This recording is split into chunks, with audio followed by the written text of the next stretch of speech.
So আজকের ভিডিওটা একটা কারণেই করা। তো অনেকেই তোমরা জিজ্ঞেস করছো আমার পার্সোনাল ব্লগ দেখে অ্যান্ড অলসো আমার রিলসগুলো দেখে অ্যান্ড ভিডিওগুলো দেখে ওয়েট লসে। তো বেসিক্যালি আমি মেন ফোকাস করেছি ওয়েট লসে একটাই জিনিস, সেটা হচ্ছে ডায়েট। আর সেকেন্ডারি যেটা করেছি হচ্ছে সেকেন্ড যে জিনিসটা সেটা হচ্ছে ওয়াকিং। সো দিনে 10,000 স্টেপ হাঁটি অ্যান্ড জানি না কিভাবে পারলাম। একদম আগে পারছিলাম না, 1 বছর আগেও ট্রাই করেছি, 2 বছর আগেও ট্রাই করেছি, বাট হয়ে উঠছিল না। কিন্তু ট্রাই করতে করতে হয়ে গেল। তো যাই হোক, খুব খুশি এইদিকে।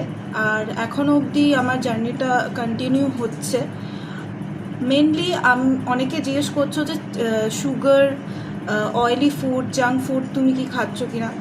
সুগার বলতে গেলে অনেকটা কমিয়েছি, কিন্তু যেহেতু আমি অনেক ফুডি, আমি মিষ্টি খেতে খুব ভালোবাসি বা চা খেতে খুব ভালোবাসি, তো সুগারটা মাঝে মধ্যে হয়েই যায়। মাঝে মধ্যে না, প্রত্যেক দিনই হয়, কিন্তু কম পরিমাণ। আগের মতো আমি এখন অতটা খাই না যতটা আগে খেতাম। তো ওটাতে আমার চেঞ্জ এসছে। প্লাস যেটাই খাবারটা আমি খাই সেটাই আমি ওয়াক করে কমপ্লিট করে নিই, মানে বার্ন করে নিই। আর এটাই হচ্ছে মেন এম। আর